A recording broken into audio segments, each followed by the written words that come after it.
শহীদ president Ziaur Rahman বীর উত্তমের ছবি অবমাননা এবং বিএনপির ভারপ্রাপ্ত চেয়ারম্যান তারেক রহমানকে নিয়ে অশালীন মন্তব্য ও কটূক্তির প্রতিবাদে জামালপুরে মানববন্ধন ও প্রতিবাদী গণসংগীত অনুষ্ঠিত হয়েছে।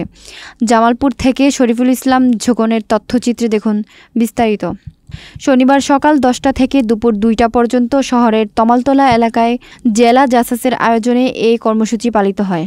অনুষ্ঠানে সভাপতিত্ব করেন জেলা জাসাসের সভাপতি রেজভী আল জামালি রঞ্জু।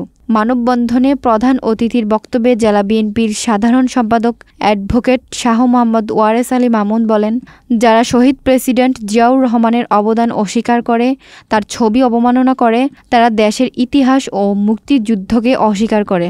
সেই সঙ্গে তারেক রহমানকে নিয়ে কটূক্তি করে তারা দেশের গণতন্ত্রের বিরুদ্ধে ষড়যন্ত্র করছে।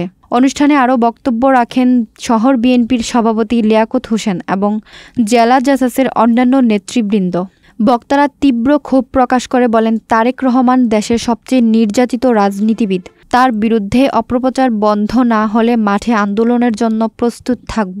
প্রতিবাদী গণসংগীত পরিবেশন করে শিল্পীরা তুলে ধরেন শহীদ জিয়ার আদর্শ, তারেক রহমানের নেতৃত্ব এবং গণতন্ত্র রক্ষার আহ্বান। গান, স্লোগান ও প্লে কার্ডে মুখর ছিল পুরো তমালতলা এলাকা।